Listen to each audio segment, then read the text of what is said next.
किसानी की। Welcome dear rockers. आज हम आपके लिए लेकर आए हैं एक बहुत स्पेशल मूवी जो हमारी दूसरी मूवीज से बिल्कुल ही अलग है। ये उन मूवीज में से एक है जो दिल से बनाई गई है, ना कि किसी करोड़ों के बजट पर।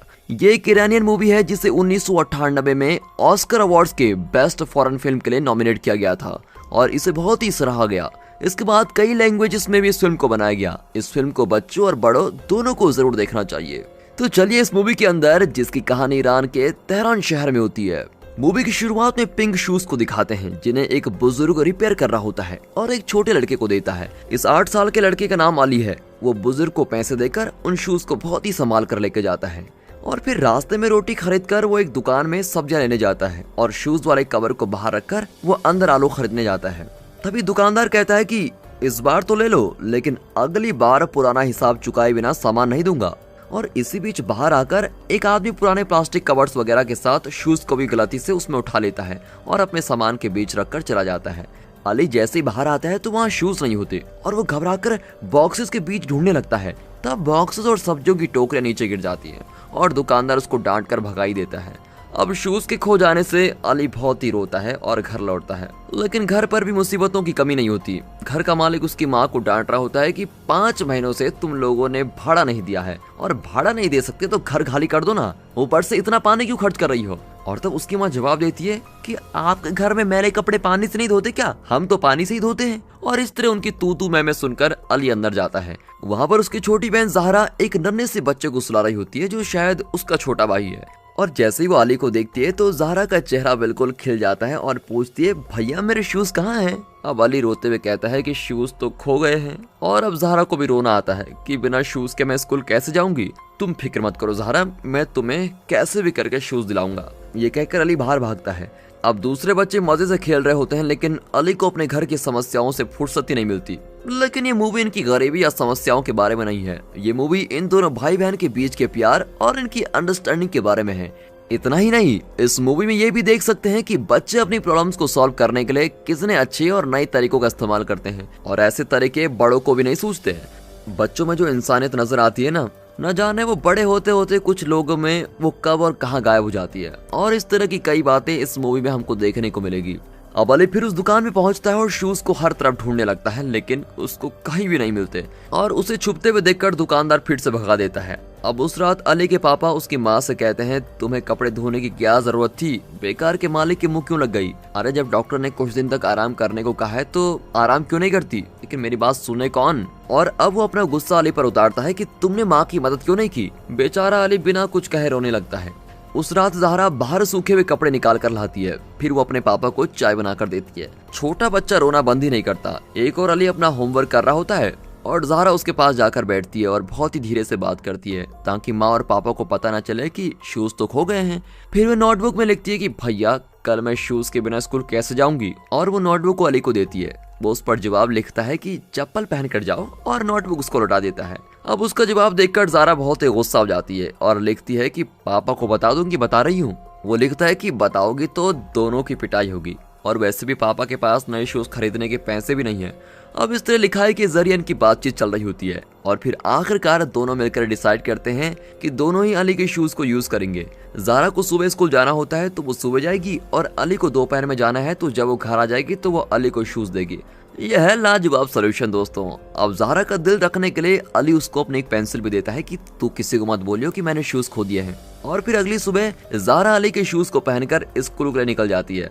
लेकिन उसको थोड़ा अजीब सा फील तो होता है क्योंकि शूज काफी ढीले होते हैं और उस दिन क्लास की सारी लड़कियां लॉन्ग जंप कर रही होती हैं। ज़हरा सोचती है कि बड़े शूज में लॉन्ग जंप करूंगी तो गिर जाऊंगी और सभी लोग मुझ पर हंसेंगे। और फिर किसी तरह उसकी स्कूल की छुट्टी भी हो जाती है और वो तेजी से भागकर घर लौटती है क्योंकि उसको फटाफट से शूज अपने भाई को देने होते हैं। अब यहाँ अली स्कूल बैग लेकर तैयार खड़ा है कि जैसे वो आए मैं बिल्कुल फटाफट चले जाऊं। अब ज़हरा के आते ही वो तुरंत शूज निकाल कर देती है और अली जल्दी से उनको पहनकर स्कूल की ओर भागता है और बीच में 1 सेकंड के लिए नहीं रुकता। लेकिन बेचारा फिर भी लेट हो जाता है। प्रिंसिपल उसको देख लेती है लेकिन उस दिन कुछ नहीं कहती, चलो शुक्र है। फिर जब वो घर लौटता है तो ज़हरा बर्तन साफ कर रही होती है और वो अली से शिकायत भी करती है कि तुम्हारे शूज बहुत ही ढीले हैं और गंदे भी हैं और उनसे काफी बदबू आती है। और अब दोनों एक एक शूज निकाल लेते हैं और साबुन लगाकर मस्त उनको साफ कर देते हैं। और काम के बीच साबुन के बबल से खेल रहे होते हैं और इस तरह वे शूज को धोकर एकदम से सफेद बना देते हैं। और फिर काम खत्म होने पर अली का फ्रेंड उसको खेलने के लिए बुलाता है, लेकिन वो कहता है कि मेरी माँ बीमार है इसलिए मैं नहीं आ सकता, मुझे घर के काम भी करने होते हैं। उस रात अली और ज़ारा का परिवार टीवी देखते हुए खाना खा रहा होता है। उनकी माँ पापा को बताती है कि आज अली और ज़ारा ने मेरी बहुत ही मदद की, और ये सुनकर उनके पापा बहुत ही खुश होते हैं। एंड वक्त पर टीवी पर शूज का ऐड आता है और उसे देखकर भाई बहन एक दूसरे का मुंह ताकने लगते हैं। फिर रात को बारिश होने लगती है और ज़ारा अली को जगाती है और कहती है कि शूज भीग जाएंगे, जल्दी उनको अंदर लेके आ जाओ। फिर अली भागकर जाता है और शूज अंदर लेकर आता है। अब अगले दिन स्कूल जाते वक्त ज़ारा एक दुकान में रखे शूज को बड़ी चाह से देखती रहती है। अब ज़ारा का टेस्ट चल रहा होता है, लेकिन वो एक और टीचर को देखती है और दूसरी और घड़ी को देखने लगती है। और जैसे ही अली के स्कूल का टाइम होता है तो ज़ारा अपना टेस्ट अधूरा छोड़ देती है और टीचर को दे देती है। अपने भाई को टाइम पर शूज देने के लिए वो बहुत ही तेज भागती है, क्योंकि शूज लूज होते हैं और एक शूज रास्ते के गटर में ही गिर जाता है। बताओ, अब ज़ारा उसका पीछा करती है लेकिन उसे पकड़ ही नहीं पाती।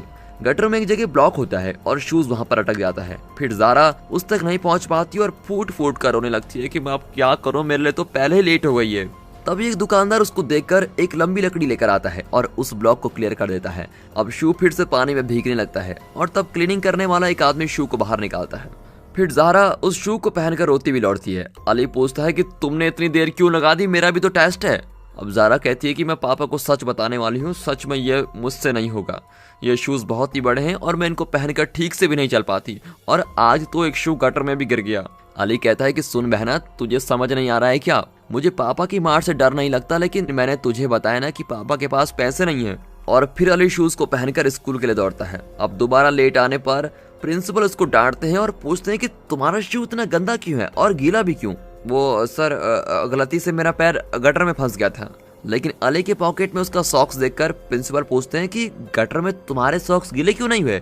ये लास्ट वार्निंग है, आइंदा लेट आए तो अपने पापा को साथ लेकर आना और इस तरह बहाना मत बनाना, समझे? Okay sir. ये कहकर अली भागकर अपनी क्लास में पहुंचता है और उसका एक फ्रेंड उसको चिट देकर पूछता है कि आज शाम को खेलने आओगे?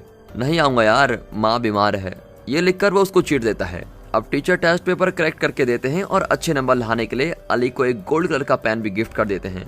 घर आते ही वो ज़ारा के पास जाता है, पर वो उससे बहुत ही नाराज होती है। अब उसका मूड ठीक करने के लिए अली अपना गोल्ड कलर का पेन उसको दे देता है और कहता है इसे तुम ही रख लो। और इसको देखकर ज़ारा बहुत ही खुश हो जाती है। अब रात को अली की माँ सूप बना रही होती है और ज़ारा अपने छोटे भाई के साथ खेल रही होती है। उसकी माँ अली के हाथ पड़ोसी के लिए सूप भिजवाती है और पड़ोसी भी बदले में उनको कुछ देते हैं।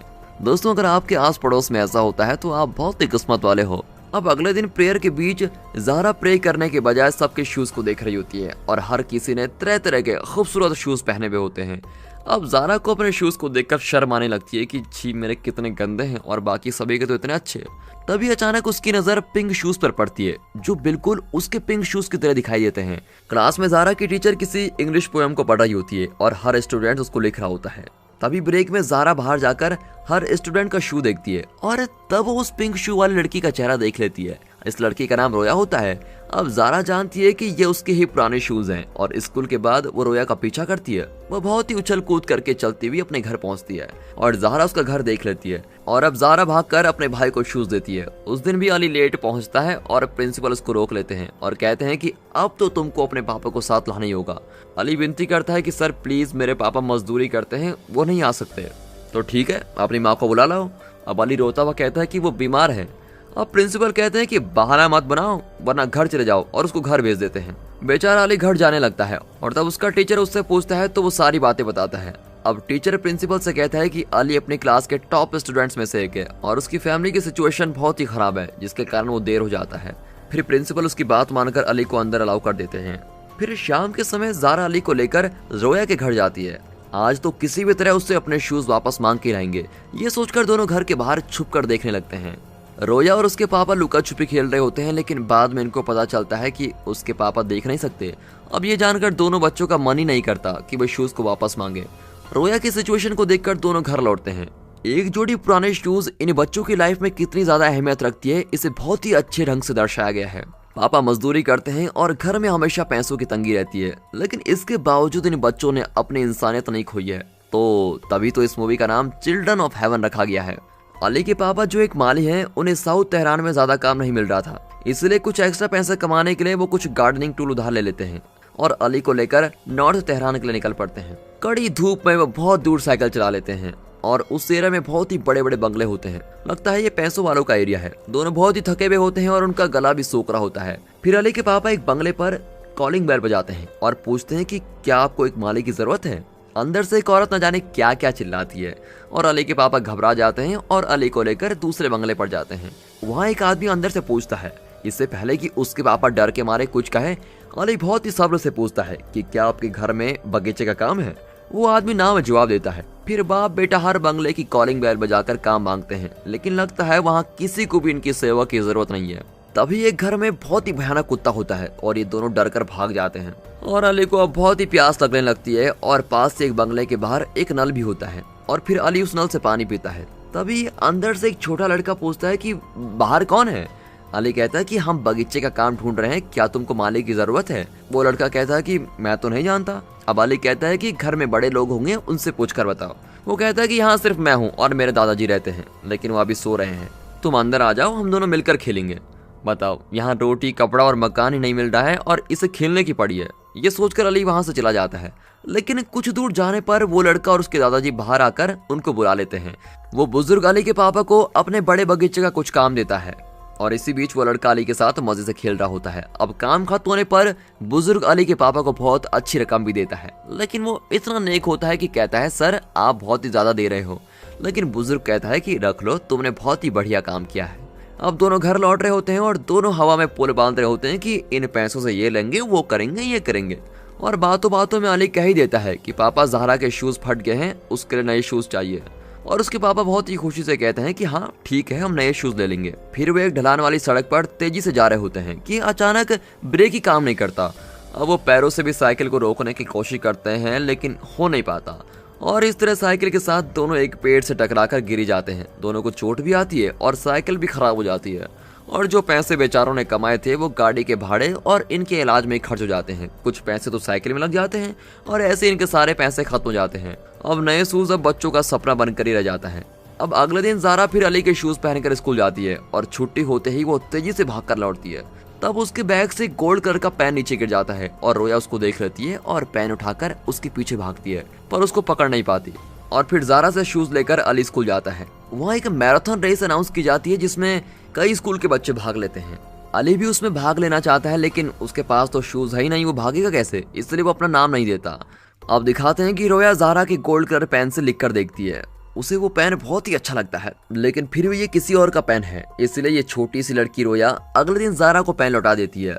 पर ज़हरा की नज़र उसके पिंक शूज से हटती नहीं, लेकिन वो कुछ कहती ही नहीं और हंसकर पेन ले लेती है।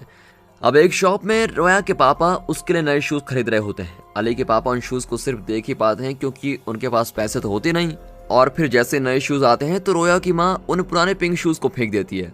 अगले दिन रोया के नए शूज देखकर ज़हरा पूछती है, तुम्हारे पुराने शूज कहाँ गए? कि रोया बताती है कि उसकी माँ ने उनको फेंक दिया है। अब ज़हरा बेबस होकर कहती है कि उन शूज को तुमने फेंक क्यों दिया? अगर मेरे पास होते तो मुझे और मेरे बेचारे भाई को रोज इतनी भागदौड़ नहीं करनी पड़ती।